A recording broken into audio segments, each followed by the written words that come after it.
नमस्कार मित्रांनो, या व्हिडिओमध्ये पोलिंग बूथ याचं प्लॉटिंग मॅप्स वरती कसं करायचं, हे गुगलच्या मॅप्स वरती किंवा विविध मॅप्स वरती प्लॉटिंग कसं करायचं, तर ह्या पोलिंग बूथ प्लॉटिंगचे आपण एक एक टप्पा पाहून घेऊया. अत्यंत सोपे आहेत. सर्वप्रथम आहे की तुम्ही तुमचे जे ऍड्रेसेस आहेत पोलिंग बूथचे ते आयडेंटिफाय करून घ्या. त्याच्यानंतर हे URL आहे maps.maharashtra.gov.in/election. ह्याच्यावरती जाऊन लॉग इन करा. तुम्हाला लॉग इन आणि पासवर्ड ऑलरेडी पाठवलेला आहे. मग त्या लोकल बॉडीचा, तुमच्या जी कुठली लोकल बॉडी असेल त्याचा सर्च करा. आता मी अमरावती महानगरपालिकेचा, तर हा बघा पहिला टप्पा असा आहे. हे आपले बरेच आहेत. अमरावतीला 26 नंबर वॉर्ड आणि त्यामध्ये 1 ते 7 पोलिंग बूथ आहेत. परंतु जर नीट बारकाईने पाहिलं तर हे पहिले 3 बूथ गव्हर्नमेंट DED कॉलेजमध्ये आहेत आणि त्यांचा पत्ता हा आहे. आणि नंतरचे 4 बूथ हे ZP extension government academic high school मध्ये आहे. म्हणजे जरी बूथ 7 असले तरी बूथच्या जे काय ऍड्रेसेस आहेत किंवा बूथचं जे नाव आहे ते 2च आहेत. म्हणजे ह्या 2 ठिकाणचं जर प्लॉटिंग केलं आपण, त्याचे लॅटिट्यूड आणि लॉंगिट्यूड प्लॉट केले मॅप्स वरती, तर कोणत्याही मतदाराला त्याच्या मोबाईलच्या सहाय्याने त्या पोलिंग बूथचं लोकेशन पाहता येईल आणि तिथे सहजतेने पोहोचता येईल. तर आपण आताच identify the addresses having polling booth, आपण आता पाहिलं की 7 पोलिंग बूथ आहेत, पण ऍक्च्युली 2च ऍड्रेसेस आहेत, 2च बिल्डिंग आहेत ज्यामध्ये ह्या 7 पोलिंग बूथ आहेत. तर आपण ह्या लॉग इन मध्ये जाऊया. तर हे maps.maharashtra.gov.in/election हे आपलं लॉग इन आहे. इथे गेल्यानंतर हा तुम्हाला युजर आयडी, तर इथे लॉग इन व्हायचंय. आता हे लॉग इन झाल्यानंतर तुम्हाला हा नकाशा दिसतोय आणि सर्वप्रथम मी सांगितलं की तुमची जी लोकल बॉडी आहे त्याच्या मॅपकडे जा. तर मी इथे सध्या अमरावती महानगरपालिकेचं मी प्रात्यक्षिक दाखवतोय. अमरावती टाईप करतो तर हे पहा, आता हा मॅप अमरावतीला पोहोचलेला आहे. आता ह्या पुढचे पहिले 3 टप्पे आपले इथे पूर्ण झालेले आहेत. आता ह्या पुढचे काय टप्पे आहेत ते पाहू आपण. चौथा टप्पा आहे की identify the location from street map. 5वा टप्पा आहे identify the booth from imagery map. 6वा टप्पा आहे plot the building and enter all details.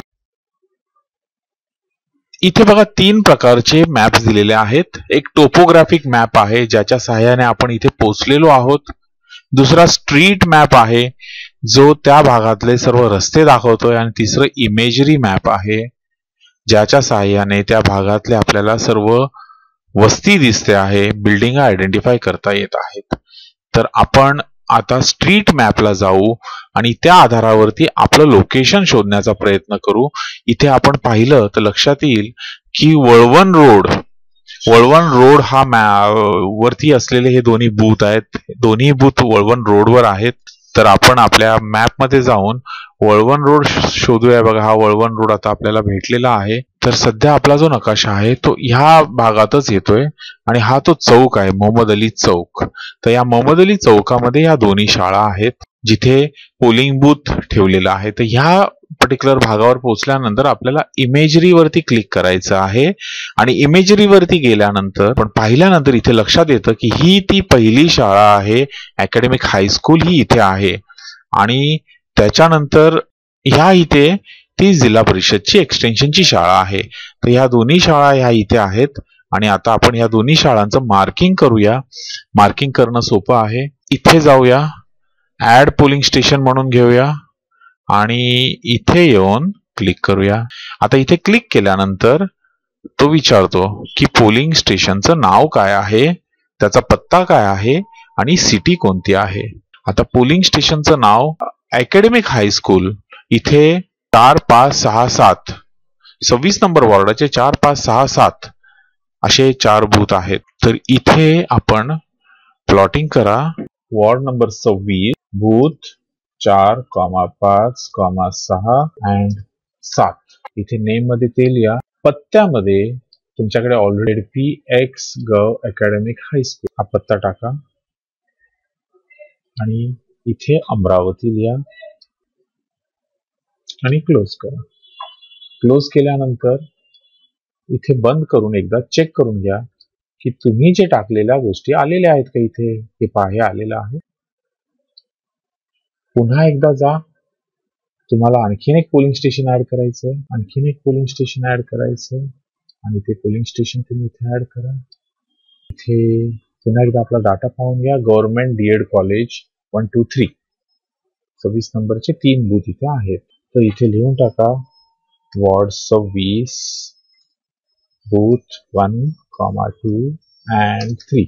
पत्त्यासाठी मगाशी आपण जसं केलं त्याचप्रमाणे इथे येऊन गव्हर्नमेंट डीएड कॉलेज कॉपी करा आणि तिथे पेस्ट करा. अमरावती टाका, क्लोज करा. तर ही माहिती सेव्ह झालेली आहे. ह्याला क्लोज करा आणि एकदा बघून घ्या की इथे माहिती आपण सेव्ह केली ती आहे का. आता बघा आपल्या दोन्हीही माहिती इथे सेव्ह झालेली आहे. एक बूथ आपण इथे मार्क केलाय. ह्याच्यामध्ये 4, 5, 6, 7 असे 7 बूथ आहे, 4 बूथ आहेत आणि इथे 1, 2, 3 असे मिळून एकूण 7 बूथ आपण मार्क केलेले आहेत. तर आपण इथे काय केलं, आपण आयडेंटिफाय केलं लोकेशन स्ट्रीट मॅप वरून, त्याच्यानंतर बूथ बिल्डिंग आयडेंटिफाय केली इमेजरी मॅप वरून आणि त्यानंतर बिल्डिंगला प्लॉटिंग केलं आणि त्यात जे काही डाटा डिटेल्स टाकायचे होते ते आपण त्याच्यानंतर आपण ते प्लॉट केलेल्या प्रत्येक पॉइंटवर जाऊन चेक केलं की भरलेली माहिती बरोबर आहे का, अचूकपणे गेलेली आहे का. हे सर्व झाल्यानंतर ही स्टेट इलेक्शन कमिशन किंवा महाऑनलाईन किंवा दोन्ही ठिकाणी एक मेल पाठवून कळवायचं की आम्ही बूथ ची मार्किंग केलेली आहे. प्लॉट महाऑनलाईन कडून तो डाटाबेस सिंक्रोनायझेशन केलं जाईल, ज्या करवी मतदारांना आणि नागरिकांना त्यांच्या मोबाईल मार्फत किंवा वेब सर्व्हिस मार्फत किंवा वेबसाईट वरून ते जे मॅपिंग केलेले प्लॉटिंग केलेले पोलिंग बूथ आहे ते कुठल्या ठिकाणी आहे हे पाहता येईल आणि तिथे नॅव्हिगेशनने पोहोचता देखील येईल. तर अशा प्रकारे सोप्या पद्धतीने आपण पहिलं पोलिंग बूथचं प्लॉटिंग करू. आणखीन एक महत्वाचं इथे सांगायचंय की ह्याचं नॅव्हिगेशन तर जीपीएस मार्फत गुगलच्या मॅपवरून होईलच, या व्यतिरिक्त आपण एक मोबाईल ऍप्लिकेशन बनवलेलं आहे ट्रू वोटर, त्यामार्फतही होईल. तर हे सॉफ्टवेअर बनवण्यामध्ये जी दूरदृष्टी दिलेली आहे सहारिया सर, जे सध्याचे माननीय राज्य निवडणूक आयुक्त आहे, ही त्यांची दृष्टी आहे. संकल्पनेतून ह्या गोष्टी साकार झालेल्या आहेत.